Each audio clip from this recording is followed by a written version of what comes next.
I watched them smirk as I served coffee in my faded cardigan. They whispered that I was just another volunteer playing soldier. For 6 months, I bit my tongue while they ignored protocol, cut corners, and disrespected the uniform. They had no idea I was the general who'd decide their entire careers. If you love stories about underestimated people getting the ultimate last word, smash that like button right now. What happens next will restore your faith in justice. Trust me. You're going to want to see how this ends. I need to take you back to where this all started because honestly, even I couldn't have predicted how satisfying the ending would be.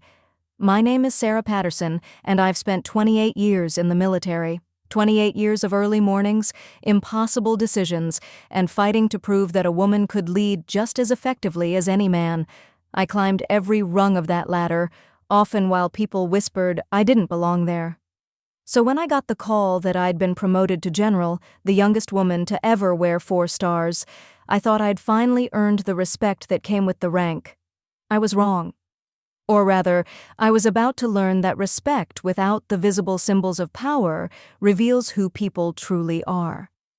3 days after my promotion, I was sitting in a classified briefing at headquarters. The commander slid a file across the table to me. Inside were reports about a base that was falling apart from the inside, declining discipline, toxic leadership, safety violations being swept under the rug, and young soldiers suffering in silence. The worst part? The base commander and his inner circle were so good at hiding it that standard inspections kept coming back clean.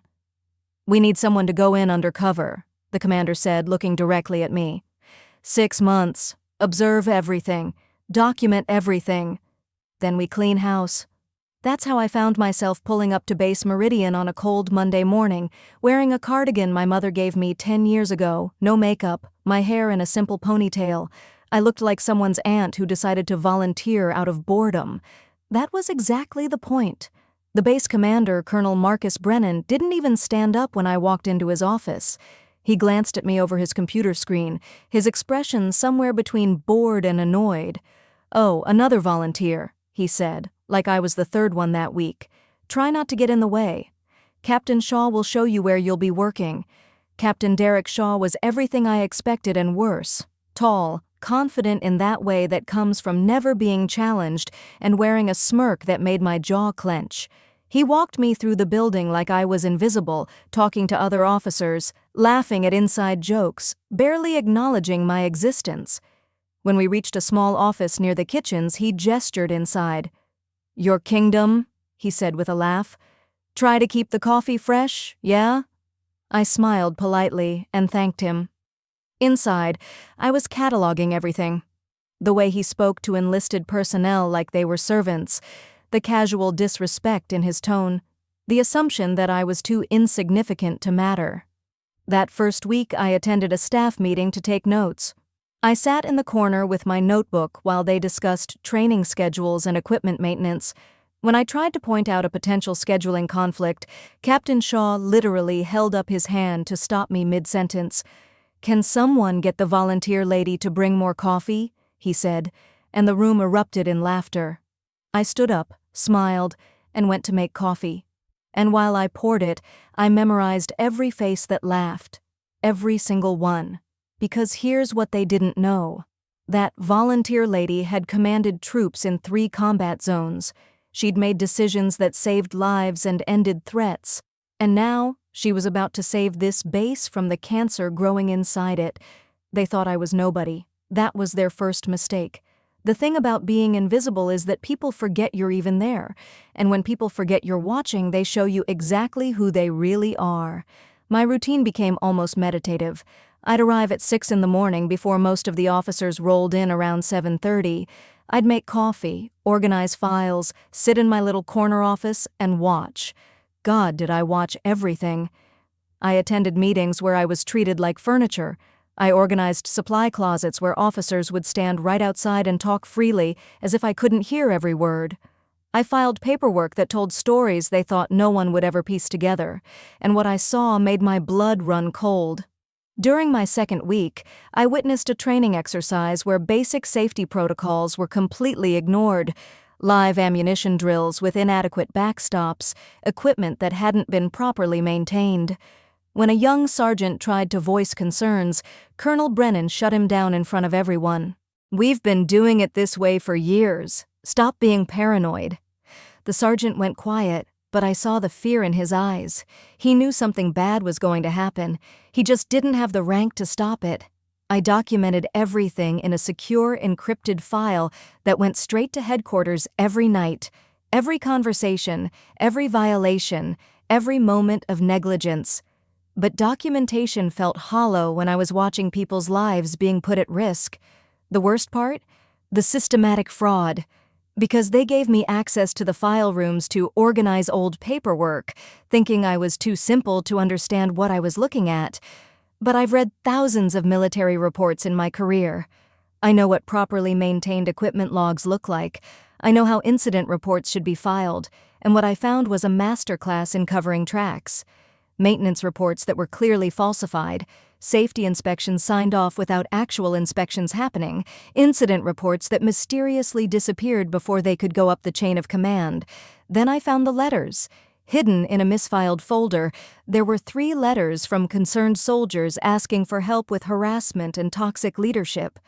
They were never forwarded, never addressed, just buried in a file cabinet like they never existed. I sat alone in that file room holding those letters, and I had to remind myself why I couldn't just walk into Brennan's office right then and reveal who I was. Justice required patience. Real change required evidence. But patience tastes like poison when you're watching good people suffer. Everything shifted in month 2 when I met Private Emma Rodriguez. She was 19 years old, barely a year into her service, and she was being hazed mercilessly by her unit. She found me crying in the chapel garden one Sunday morning. I was there organizing a volunteer event, and she assumed I was safe to talk to because, as she said, "You're not really military. You won't report me for being weak." Weak. This brave young woman thought asking for help made her weak.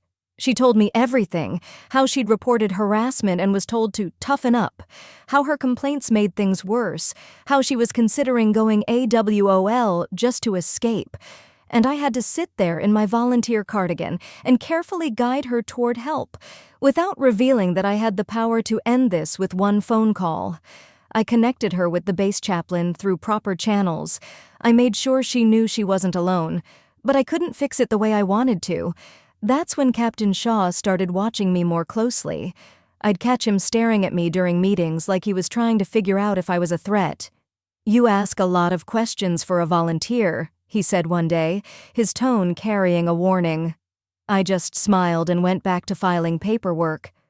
Let him wonder, let him worry, because the invisible woman was seeing everything, and she was taking notes.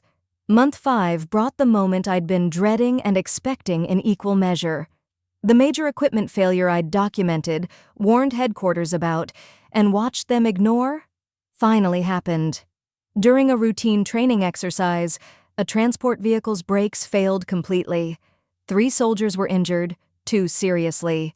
And I watched from my volunteer office window as Colonel Brennan's first instinct wasn't to help those soldiers, it was to cover his own back. Within 2 hours, Captain Shaw was literally rewriting maintenance reports. I watched him through the glass window of the maintenance office, hunched over a computer, doctoring records to make it look like proper inspections had been done, and they found their scapegoat, Private Chen, a 22-year-old mechanic who'd been on the base for 6 months. They were going to destroy this kid's career to hide their own negligence. I stayed late that night, long after everyone else had gone home. I sat in my little volunteer office with the lights off, watching Shaw and Brennan through the conference room windows as they coordinated their story. My hands were shaking as I called headquarters. "I have everything we need," I said, my voice barely steady. "Request permission to proceed with revelation." The response gutted me. "2 more weeks, General. We need you to document how they handled the investigation. 2 more weeks of watching an innocent soldier get railroaded. 2 more weeks of biting my tongue. I've faced enemy combatants who scared me less than my own capacity for rage in that moment. But then, 10 days later, headquarters made the announcement. A surprise inspection by General Patterson would occur in 48 hours. They didn't know General Patterson was already there. The chaos that followed was almost entertaining. Brennan went into full panic mode, demanding his officers make everything perfect. They worked around the clock, polishing every surface, rehearsing responses, and hiding anything that looked problematic. Captain Shaw found me in the volunteer office on the last day. "Listen, volunteer," he said, not even bothering to remember my fake name after 6 months. "When the general arrives, stay out of sight. We need to look professional, and having civilians wandering around doesn't help our image." I nodded obediently. "Of course, Captain. Whatever you need." The irony was so thick I almost choked on it. That final night, I watched them rehearse their lies in the conference room I'd been organizing all week. Perfect formation, polished presentations, fabricated excellence. And then Lieutenant Torres, the only officer who'd consistently treated me with basic human decency, did something that still makes my throat tight. She approached me as I was leaving, looked around to make sure no one was watching, and pressed a USB drive into my hand. "I don't know who you are," she whispered, "but for 6 months, you've been the only person who seemed to actually care about what's right.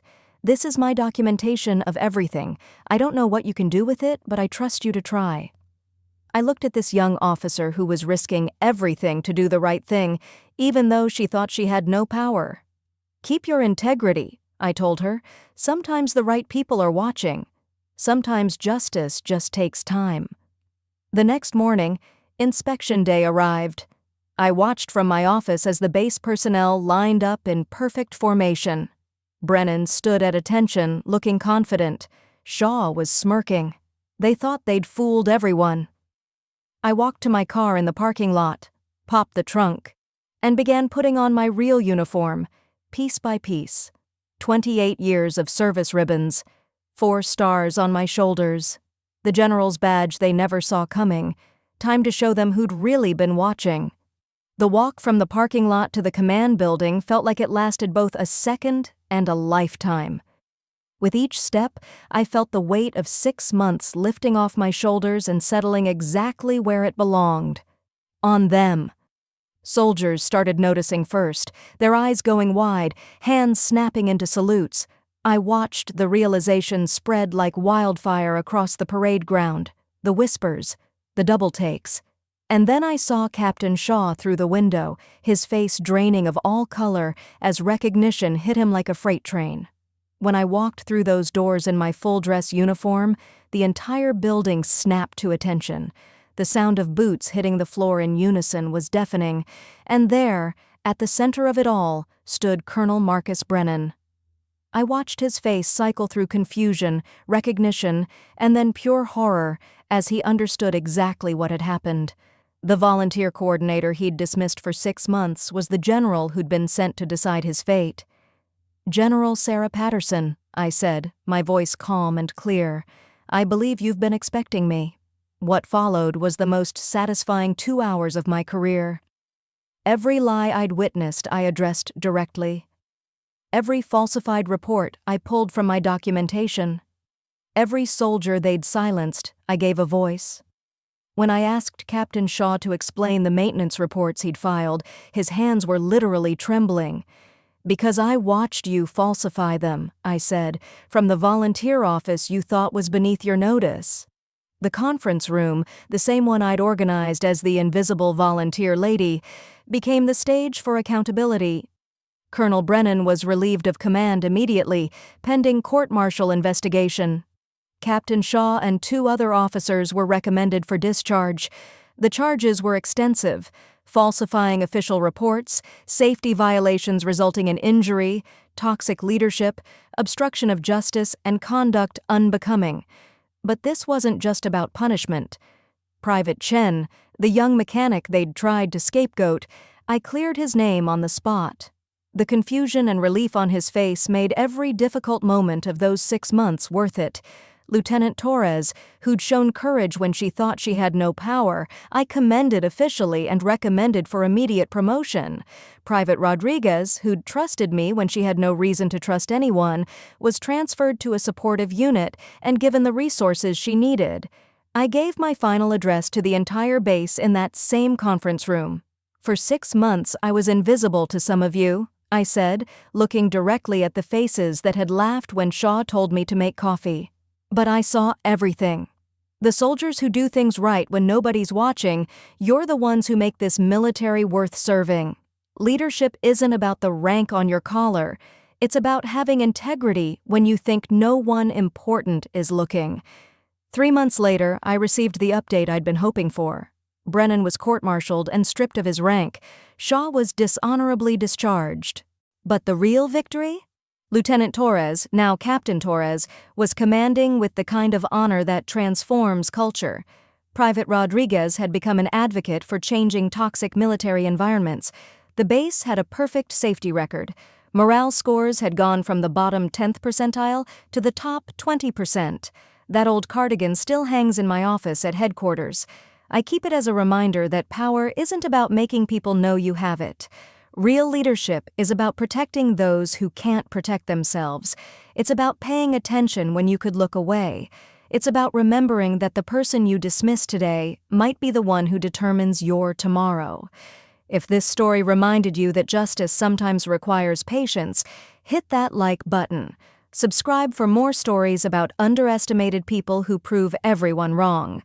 And comment below, have you ever been underestimated? Share this with someone who needs to remember that their truth matters, even when they feel invisible. Stay humble, stay honorable, and never forget, everyone you meet is fighting a battle you know nothing about. As I look back on those 6 months, the lesson isn't just about karma catching up to bad leaders.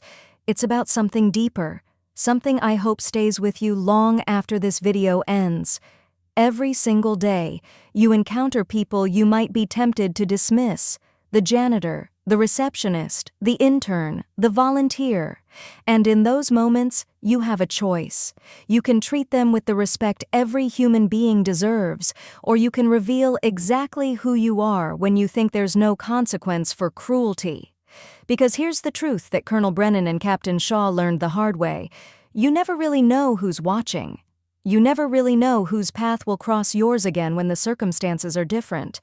The soldiers who treated me with basic human dignity when I was just a volunteer, they're the ones who got promoted. They're the ones leading with honor now. Because character isn't what you show when everyone's watching. It's what you do when you think nobody important is paying attention. If this story resonated with you, if it reminded you that underestimated people often become the ones who change everything, do me a favor. Smash that like button right now. It tells me you want more stories about justice, karma, and people who prove the doubters wrong. Hit subscribe and turn on notifications, because I share stories like this regularly, stories that remind us why integrity matters. Drop a comment and tell me, have you ever been underestimated? Have you ever been dismissed because someone thought you didn't matter? Share your story.